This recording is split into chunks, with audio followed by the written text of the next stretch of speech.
కవ్విస్తున్న నీ కళ్ళు కైపెక్కించే పోకళ్ళు కాటేస్తే కాదంటానా ఇప్పుడైనా వయసేమైనా సొగసేమైనా నీ మరపించే మనసేమైనా నవ్వు నవరాత్రి నీ కోసం తీసుకువస్తున్నా మైనా ఏమైనావే మన్మథ మాసం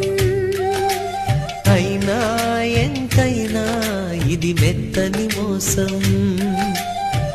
తీయనైన తీరిక తీర్చమంది కోరిక నీకు తోడు నేనికా